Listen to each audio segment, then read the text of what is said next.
It would be an understatement to say that the Star Wars sequel series was not received well.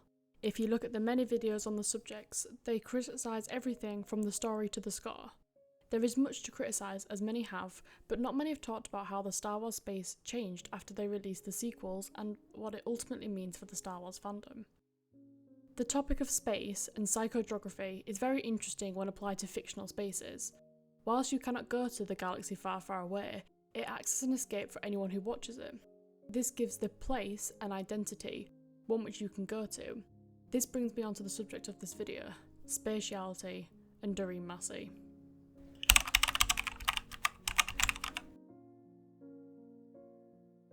Doreen Massey was a social scientist and geographer who specialised in Marxist, feminist and cultural geography. She is most known for her reconceptualisation of space and place. Whilst her interpretation of space and analysis of them are not the only concepts of space, her interpretations are interesting when analysing metaphysical spaces such as fictional worlds. In her book, Space, Place and Gender, she discusses how a space is not neutral and is constantly changing due to changing environment, political and social changes which are infused with complex power dynamics. Essentially, a place is not only the physical buildings but also the social interactions and individual perceptions of that place. We will discuss this theory later, as I will break it down into sections and analyse some of her key points as are related to Star Wars and how it affects the Star Wars space. In this context, I am speaking about the metaphysical space in which we interact with Star Wars. This can include the merchandise, books, the cinema releases and also everyone's thoughts and beliefs about Star Wars.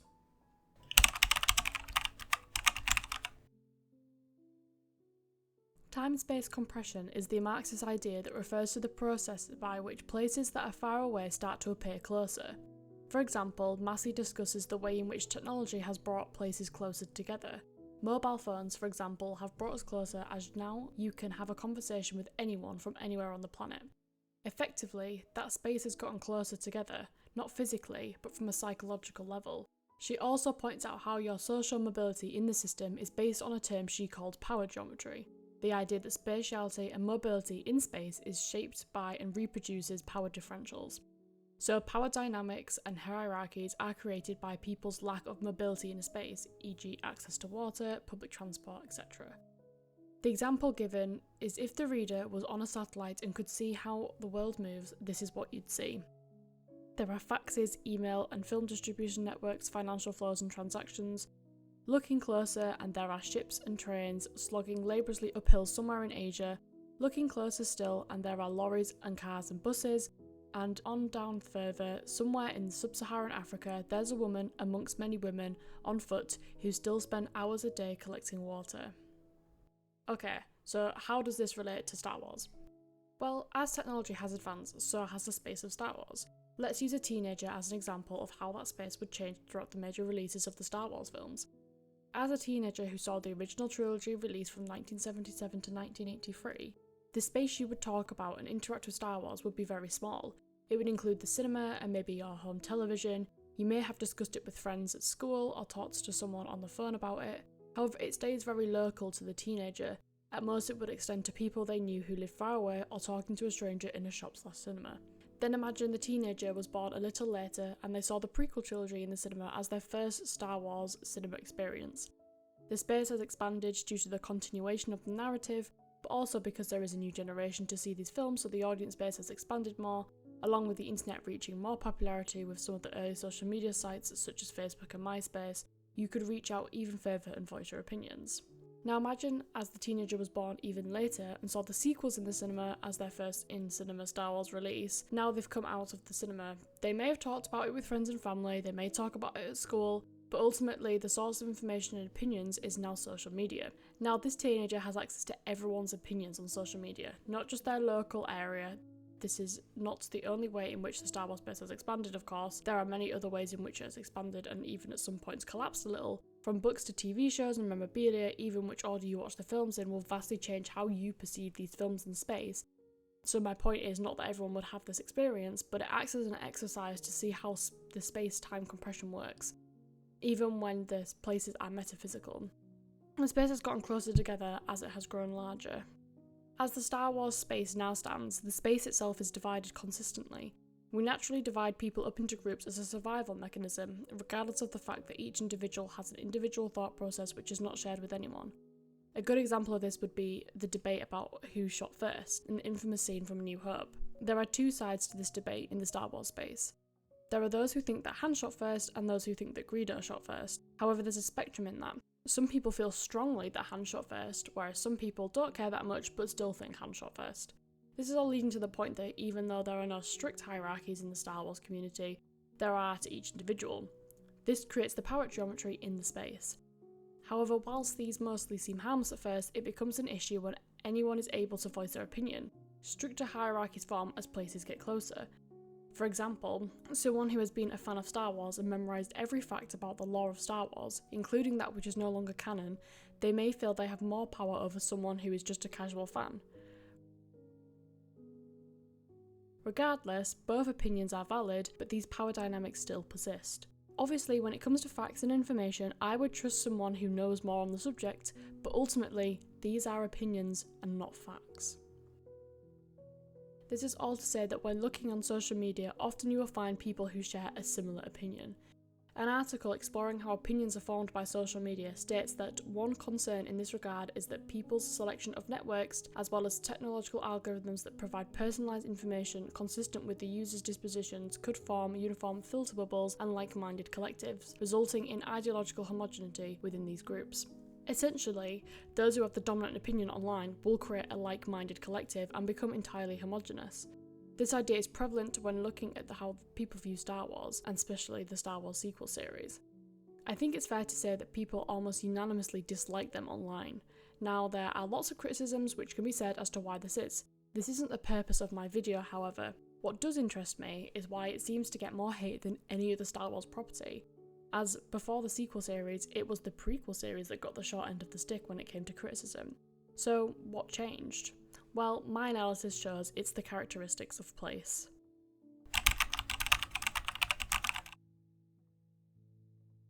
Massey, in the book I mentioned earlier, Space, Place and Gender, goes on to explain the characteristics of place. These are split into 4 categories, which I will be discussing. But before I do, this is the quick note to say that this theory does discuss physical places, and I make that known in my analysis as some points affect physical places differently to metaphysical ones. Place is not static. They are a process. Doreen Massey describes place as absolutely not static. If places can be conceptualised in terms of the social interactions which they tie together, then it is also the case that these interactions themselves are not motionless things frozen in time.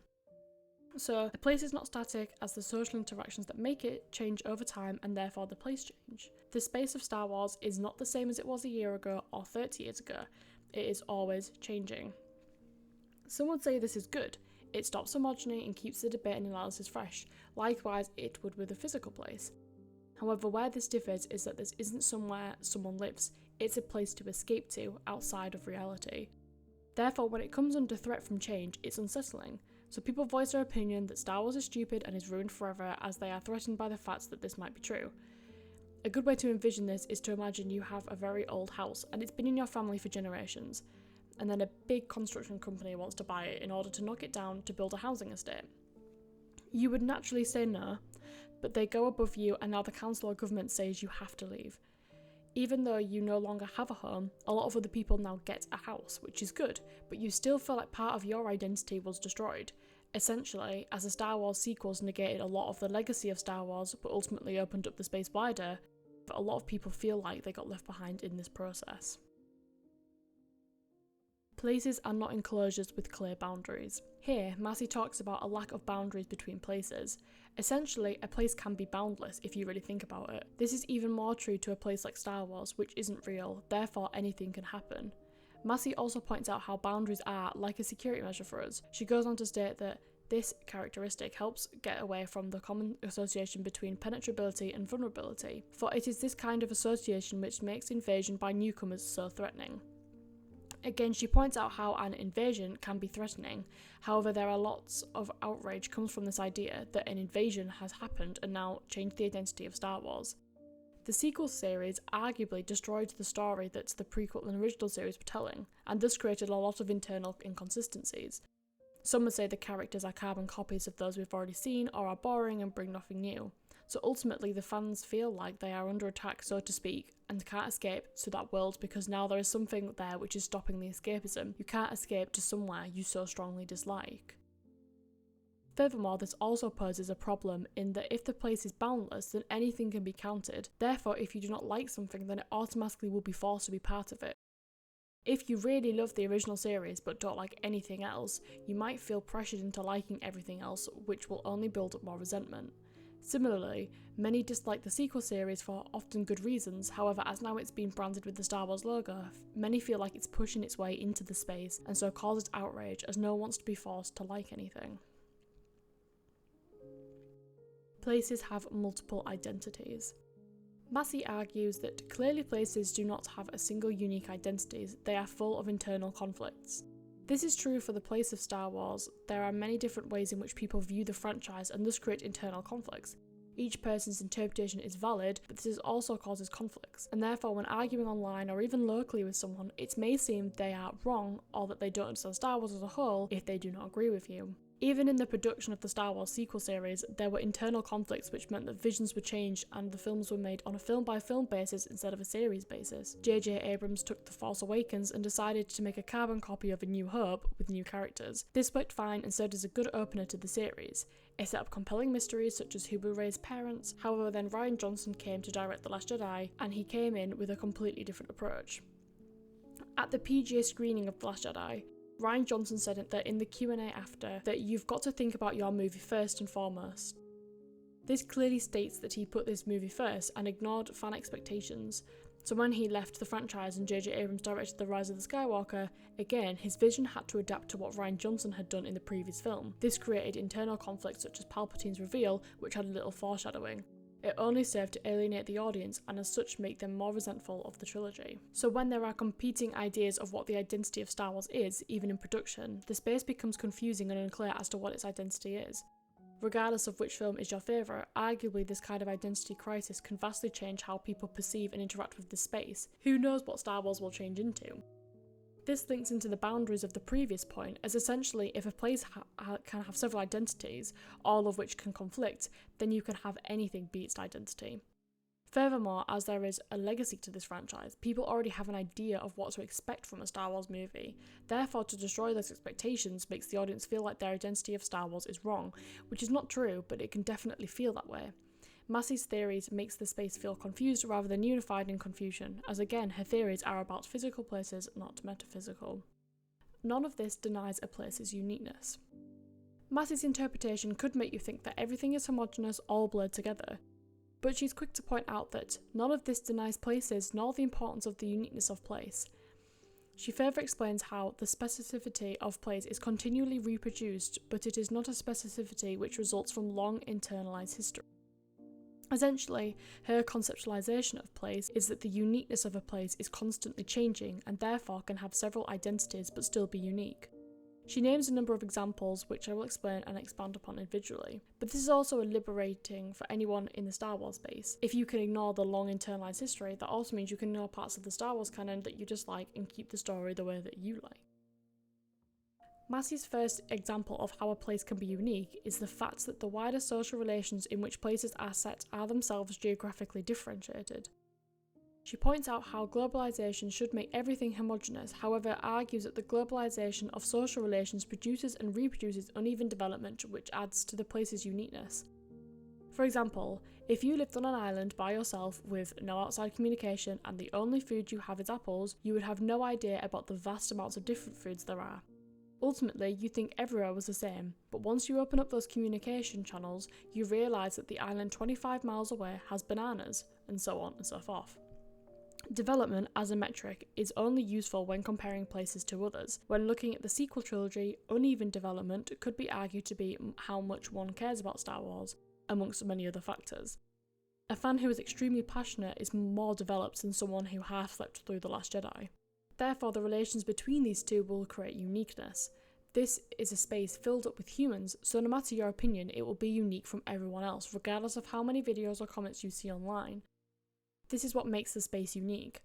However, when everyone seemingly has the same opinion, people become indistinguishable. Therefore, it feels like there's a mountain of hate for the sequel series, when in reality, it's hate for a range of reasons, almost like a mountain range. Therefore, it's more complex than just everyone hates the Star Wars sequels.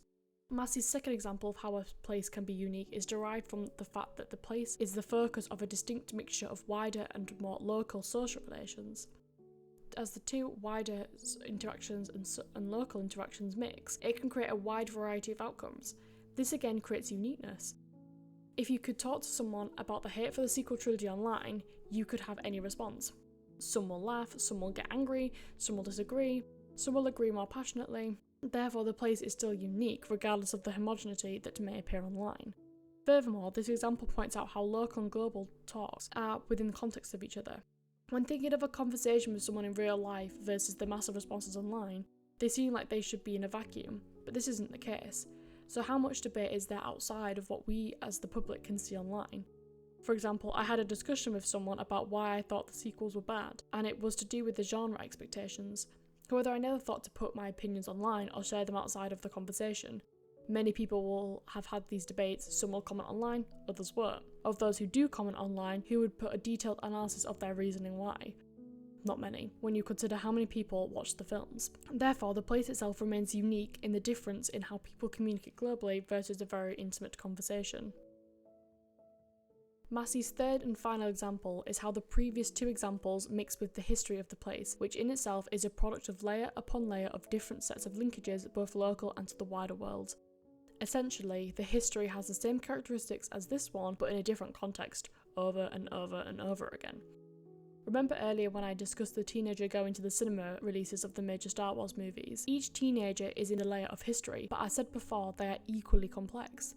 There was no unified thinking when the first Star Wars movies was released, but we assume this in order to make our own thoughts and opinions easier to form. For example, it's easier to say that there was no backlash to the original trilogy and that's why they're great, rather than going into a full analysis of the space after the release, which again had a full range of opinions. Whilst they were widely positive, there will be a range even within the positive.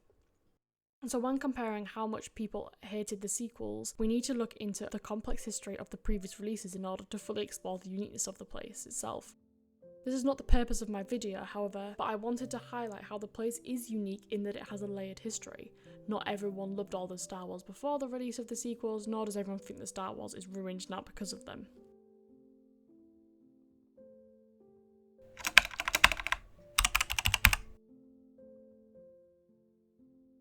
Whilst I didn't want to make this debate around the specific opinions of some individuals in the Star Wars fandom, when discussing Massey, we have to talk about how gender plays into the geography. It's a key part of her research and a major focus for a lot of her writing.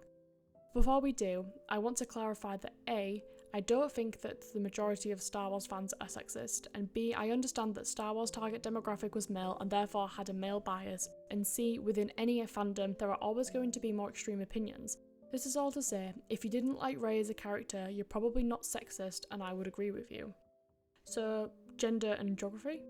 Massey argues that women have less mobility in comparison to men. She argues that survey after survey has shown how women's mobility, for instance, is restricted in 1,000 different ways, from physical violence to being ogled at or made to feel simply quite out of place, not by capital, but by men. For example, she points out how women were mainly attributed to places that were static, such as the household, but when women had to join the labour force in the 19th century in the UK, it disrupted the existing relations between women and men.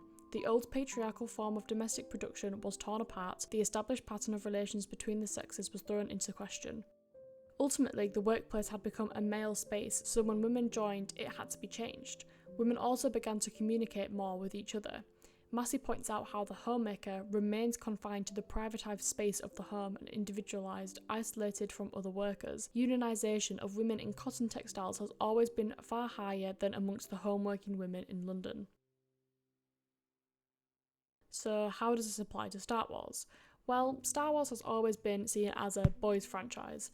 The majority of the heroes are male and they often cater to male preferences over females. Leia is a good example. She is badass, but still suffers from the male gaze. She can fight, but she's still an object to be won by the male heroes. So you can see how a woman's mobility in the Star Wars space might be restricted, as these are the women that they might look up to. But there are also great female characters such as Ahsoka, who aren't objects to be won, but a well-rounded character who is flawed but ultimately likeable. There are many other characters in the Star Wars franchise who are great representations and so expand women's mobility. The Clone Wars TV show did a lot to facilitate this. So there are good representations of women in the Star Wars franchise, so why would this change? Well, the Star Wars sequels could be to blame. Rey as a character was not well received. Many had valid complaints, such as her Mary Sue behaviour or the lack of character arc. She took on a name which had a huge amount of symbolic qualities towards the end of the series, and many felt she hadn't earned that.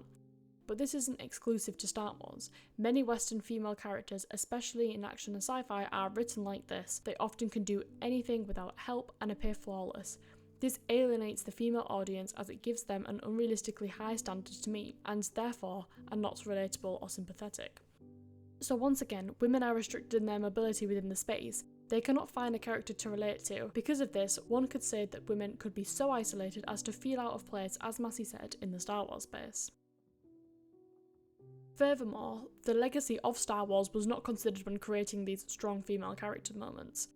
For example, Leia is now stronger than she ever was in The Last Jedi. I understand that they tried to retroactively add in the story that she trained with Luke for years, but this isn't an issue of narrative but rather representation and what it means to the fans.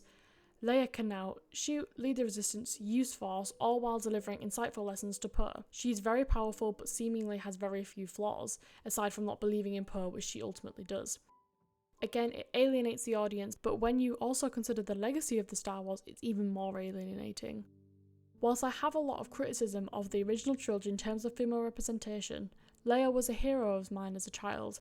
She was clever and could fight, however that didn't mean that she was perfect. She repeatedly didn't believe in the people around her when she should have, and not all of her plans worked out. She couldn't do everything, so she had to think outside of the box. For example, when she tried to rescue Han from Jabba, she has no Force and so disguises herself. Whereas in the sequel series, when she gets blasted out of the ship, she uses the Force to pull herself back into the ship. Now, I'm not saying that she shouldn't be able to use the Force, but it seems pretty convenient timing for her to reveal her Force powers. So again, even women like me, who loved Leia, now are alienated from her character because she doesn't appear like she used to. But now it's time to address the actual sexism in the fandom. Again, a warning, I'm not calling anyone who likes Star Wars sexist, but there is some very real sexism in fandom which is a key part to this analysis. As said earlier, Massey argues how women are restricted in terms of mobility due to feeling unsafe in many situations due to men. Unfortunately, this is true to the Star Wars fandom in some respects. For example, upon the release of The Last Jedi, an alt-right group known as the Down with Disney's treatment of franchises and its fanboys claimed to be behind why the Rotten Tomatoes score sank so quickly after the release. The moderator then asked for a comment, claimed they had done it due to the fact that he's upset with the Star Wars producers for, among other things, introducing more female characters into the franchise's universe, and further on went to explain that Poe Dameron is a victim of the anti-mansplaining movement, and that Poe and Luke Skywalker are in danger of being turned gay, and that men should be reinstated as rulers of society.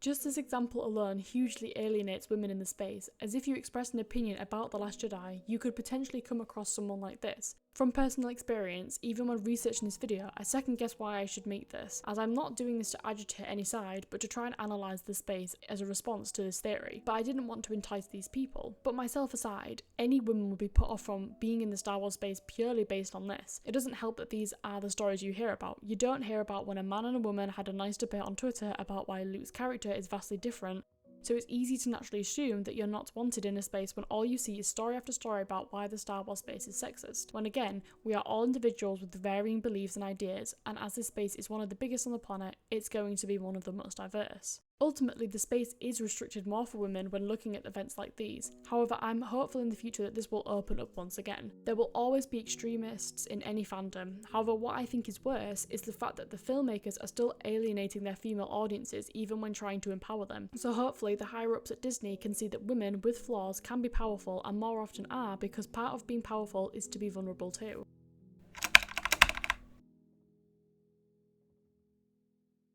So what's the point in this analysis? What purpose does it serve? My simple answer is that the Star Wars space is not ruined and there is hope yet. I used the metaphor of a mountain range earlier in this video, so let's imagine the metaphysical Star Wars space is a mountain range, and it's vast, with many millions of mountains, with everything we associate with Star Wars, including your own beliefs and ideas about the franchise. But this mountain range is made out of clay, not rock, so over time the rain and natural forces change the way the mountains look. This could be the films released, the TV shows, or your differing opinions on things that you read online. Now there may be more or less mountains, but all the clay is the same. You can see everything from the main cinematic releases to the random pieces of memorabilia you can find on eBay to your own analysis of the series. Ultimately, we are very free in how we perceive the space, as we can choose not to see certain parts of the series. We are all individuals, and how we react to this mountain range is entirely up to us. If you want to scream about it on Twitter, that's up to you. If you don't care that much, then that's fine. I find the notion of this very liberating. Instead of feeling like we have to hate something because everyone else hates it, we can accept that a space has multiple identities. It's not a static space, but that doesn't mean we have to accept it when we are alienated from it either. Ultimately, the mountain range is complex, and to truly understand every vast corner of it, you would need to be in the mind of everyone.